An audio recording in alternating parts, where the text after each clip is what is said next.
Calaroga Shark Media.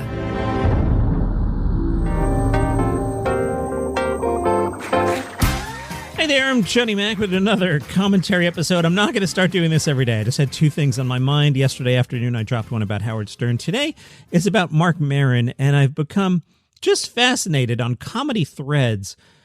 It's like people discovered Marc Maron exists. He's the talk of threads. You know, he's been around. He's had a podcast for 16 years. You could have listened. One of the interesting side effects of all this, as people are rallying behind Marc Maron, I keep seeing tweets like this one. You like Marc Maron now? Good, it's deserved, but rewatch some Jen Kirkman. She was basically blackballed for saying the same stuff over the years. Another one, Marc Maron is great for calling out edgelords, but Jen Kirkman deserves way more credit. I mean, fine. I know personally I did a Jen Kirkman CK story once, and she blocked me, so I don't know.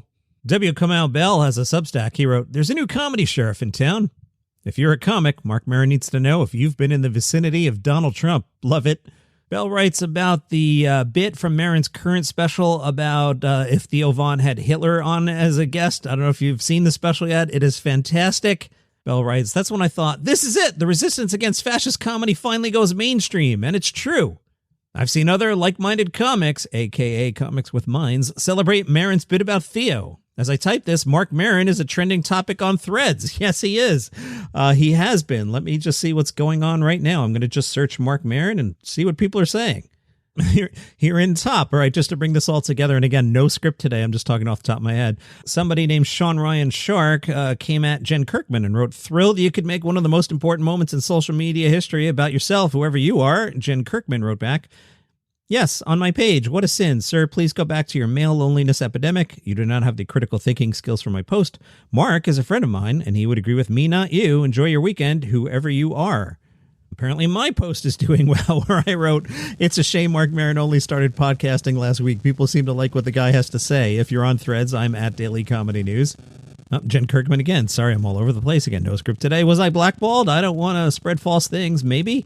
Definitely harassed into PTSD. Better now, and I've learned how to talk stuff online and make it fun. I honestly think I was mostly just ignored. But I do think Mark makes a bigger impact because he's more in the clubs with those guys. I always avoided them, so no one wants to hear it from the chick who never occupied the same literal space. Marc Maron has a pretty big podcast, and he's out promoting a product on HBO. That's why people are paying attention. Sean of Kelly posts, "Marc Maron is arguably the inventor of comedian interview podcasts and the dude going scorched earth on a lot of the people he influenced, but who've used the medium in the worst hackish way on the way out is kind of awesome." Jennifer writes, "Marc Maron is right. Comedy used to be observational, introspective, and rooted in real emotion, bringing relatability and catharsis to the masses. Now it's protein shakes, peacocking, and prepubescent punchlines for clicks." Alice Waterland, comedian, posted, "Don't get me wrong, I'm glad Mark is doing his thing," with an A. "But being vocal about this stuff has probably negatively affected my career and has certainly affected my mental health, and now everyone is having a much-needed conversation we've been begging you to have because he brought it up. It's the way it works. I wouldn't change a thing I ever said or did." Anyway, W. Kamau Bell posts, "Maron has specifically chosen comedy podcasts that are friendly with the Trumpedians." He then plays a clip from Bad Friends. I played that same clip on the main show the other day, but since I have it, here, I will play it. He's talking about somebody in Austin. Some people think it's Joe Rogan. You love Austin, don't you? He's running half the planet out of Texas. Yeah. He's got a tight hold on the enlightened meatheads. Dude, Maron's disdain. It's not disdain. It's reasonable criticism. Reasonable criticism. Yeah. What do you think the Austin shelf life is going to be? Well, I don't know. Like, I think that it's so effectively tribalized at this point. It really comes down to material. I mean, at what point,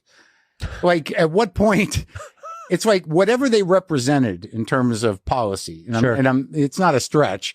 It's like they won. Trans people are frightened. They have no ability to get health care anymore. And they're afraid of being alive and have no freedom left. So that's done. When do you stop with the jokes? When do you stop with the jokes? Unless you're a hack. Bell writes, "I'm old enough to remember the East Coast rappers versus West Coast rappers beef of the 90s. This feels like that." You know, I think he just kind of nailed it. Comedy comes in all forms, and some people like Maron, some people like Rogan. I like both. I'm also a free thinker. I listen to things and I go, huh, interesting, or I go, that's stupid. and I decide for myself. Personally, I thought Marc Maron's special was really funny. I thought the Theo Von bit was really good. As I've talked about, guys like Andrew Schultz being like, I can't believe Trump lied. Yeah, you think? I mean, I know I'm supposed to go down the middle myself and, not alienate people, but when I hear Schultz say that, I'm just like, really, dude? Bell writes, Maron is the perfect person to take on the Trump medians and the entire Rogan sphere. No one can question Mark's comedy bona fides. He started his stand-up career in the late 80s in the Take No Prisoners comedy scene of Boston. If Marc Maron wants to be the sheriff of America's 2025 comedy scene, then we're lucky to have him. That's it. No real conclusion. I'm just fascinated by everyone just being like, oh, this Marc Maron guy has a lot to say. You think? Yeah. And, Mark's wonderful. I'm going to miss his podcast. I'd love to get him as a guest someday. I have no chance right now if he's doing the top shelves. But maybe, in 18 months after he's been on a little while and he's doing something quiet, or maybe I get down a movie junket or something, I would love to talk to him. Just in general, I didn't want to talk comedy with him. I've listened to him speak on his own podcast about living in Queens. That's what I want to talk to him about. I did throw deep one day. I have an old email from my days at Sirius, and I just was like, hey, gonna take a shot here. I did not hear back. All right, that's a little extra commentary for today. Back in the morning with a normal episode.